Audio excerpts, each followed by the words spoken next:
Nixkircher Leute unter einer Fichte wohnen. Eine Fichte ist ein sehr schöner Baum.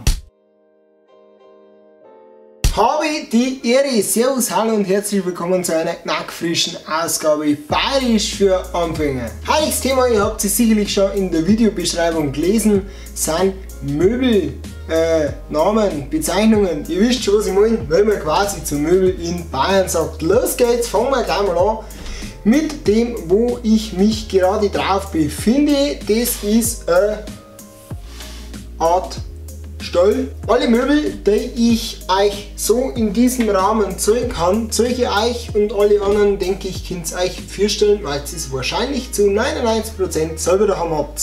Es sei denn, ihr wohnt im Wald unter einer Fichte, dann werdet ihr es nicht haben, dann werdet ihr es aber trotzdem vielleicht kennen. Nixkircher Leute unter einer Fichte wohnen. Eine Fichte ist ein sehr schöner Baum. Also, Thema 1, der Stuhl. Ein Stuhl ist ein Stall.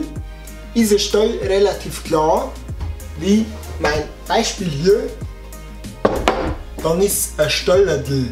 Also Stall oder Stalladl. Ist der Stall ein Stall ohne Lehne, also ohne Loi, dann bezeichnet man eigentlich als Hocker. Un momento. Das ist ein Hocker, das ist jetzt ein relativ moderner Hocker, das war meine Zwischenprüfung. Ist der Hocker ziemlich klein, ist es selbstverständlich, wir den wieder mit unserem L verniedlichen, also wird aus dem Hocker ein Hockerl. Das ist ein Hockerl. Manche bezeichnen einen Hocker dann auch als Hockel. Dann gibt es eine Sitzgelegenheit, die die meisten von euch vor einem TV-Gerät besitzen, und das ist eine Couch. In weiten Teilen Bayerns werden alte Begriffe für sowas hergenommen, und der Begriff, der bei uns verwendet wird, der kommt aus dem Französischen, und zwar Canapé. Bei uns sagt man zur Couch Canapé. Kann man übrigens nicht, also kann man schon essen, das werdet ihr überzeugen zwischen die Zähne. Wenn man nicht von Natur aus so schön ist wie der Reis und ich, dann braucht man ab und an einen Spiegel. Ein Spiegel, das ist jetzt wieder was ich in der Berufsschule gemacht habe, damals. Ein Spiegel, so schaut es hier aus, ist ein Spiegel, der hat jetzt da noch so was dran, aber deswegen ändert das trotzdem nichts an der Tatsache, dass das ein Spiegel ist. Dann habe ich hier vor mir ein Möbelstück, ein Tisch, das ist bei uns ganz einfach der Tisch, da wird das I gezogen, Tisch. Dieser hier speziell ist, ob man es glaubt oder nicht, eine alte Schulbank, und der tut da wirklich gute Dienste. Und das hat so ein den modernen Used Look, und das ist bei uns perfekt. Gut, so viele Bälldeckel, glaube ich, habe die Schallbank in ihrer ganzen Lebenslaufbahn noch nicht gesehen, aber ich denke, für uns passt das ganz gut. Des Weiteren an Möbel gibt es einen Schrank, da verändert sich aber auch nichts, das wird der Schrank bleiben, auch bei uns in Bayern. Dann gibt es aber noch extra Sachen, und zwar, wenn jetzt ihr, wie beschreibe ich jetzt das? Ihr habt jetzt, genau, Küche.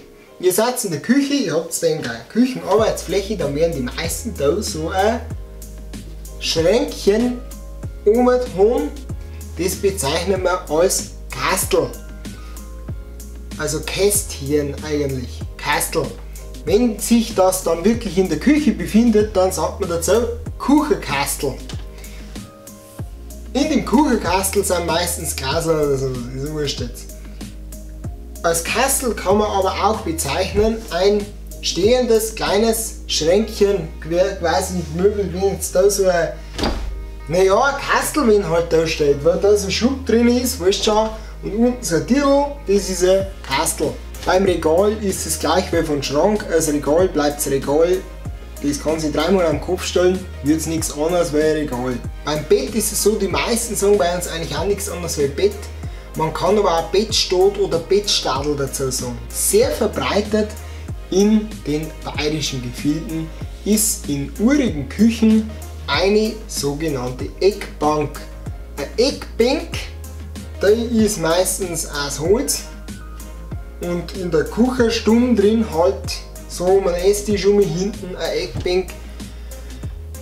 ist zwar traditionsmäßig super, ist aber saumäßig unpraktisch, weil grundsätzlich der aber ganz hinten in der Ecke hockt zum solchen Mal und dann wenn wieder alle aufstehen, weil der mal jetzt da aufs Klo rennen und den neben ihm, dem fällt es auch erst wieder ein, wenn alle wieder drin hocken und dann mal wieder alle essen und dann regen sie alle auf, aber eine Eckbank gehört sich halt dazu, also Eckbank, Eckbank.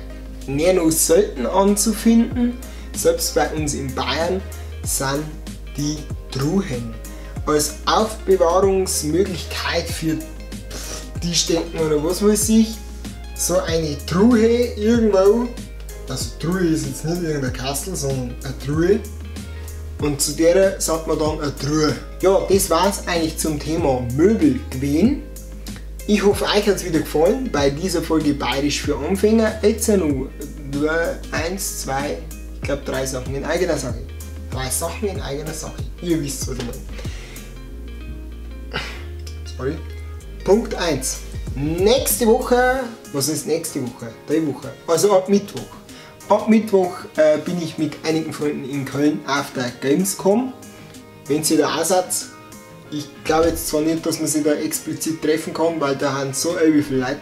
Aber wenn man sie sieht, dann ist es auch ganz lustig.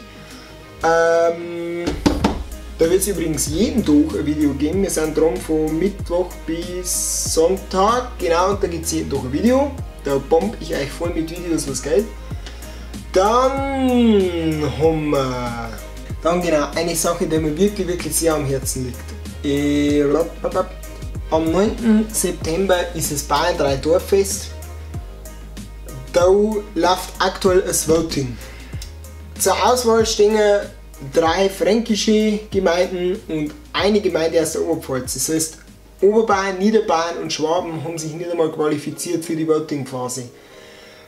Ich bitte euch, wenn es jetzt nicht gerade in Franken direkt neben den Kauf wohnt, weil das Festel sein soll, ich meine, dann verstehe ich es, wenn es für die anderen votet, aber wenn es wirklich, wenn ihr jetzt gerade gut Zeit habt oder auch wenn ihr nicht knapp Zeit habt, schaut mal, ich verlinke euch das in der Beschreibung, also einmal ist das die Bayern 3 Seiten, wo mein Zeichen so drin ist und einmal ganz oben verlinke ich das. Die Seite, wo man voten kann, wo dieses Dorffest stattfinden soll und da fand ich das super cool, wenn ihr für Königstein voten darf. Königstein in der Oberpfalz, das fand ich echt klasse, weil, gut, ich komme sowieso aufs Dorffest, aber Königstein war halt wirklich für mich doch eher ein Katzensprung. Also, voten für Königstein. Und als dritten Punkt habe ich noch eine Frage an euch. Und zwar haben wir, ich weiß es gar nicht mehr viel, auf jeden Fall einige haben geschrieben, ob wir nicht irgendwas haben, irgendeine Adresse, an der man was schicken kann. Sie möchten uns gerne irgendwann, keine Ahnung, ein Bayer oder irgendwas schicken.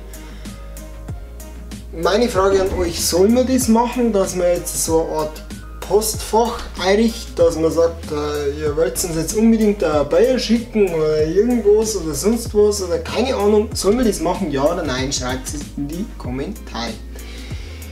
Damit war es für heute schon wieder. Schaut vorbei auf Facebook, Instagram, Snapchat, seid ihr bei immer wahnsinnig aktiv. Ihr schreibt Nachrichten ohne Ende. Finde ich auch super, ich kann halt nicht auf alles antworten.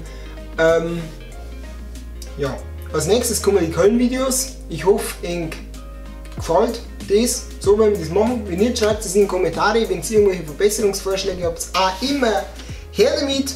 Wir sehen uns beim nächsten Mal, wenn es wieder heißt Bayerisch für Anfänger. Servus, bis zum nächsten Mal, sagt der Bavaria Blogger Satzfreundlich.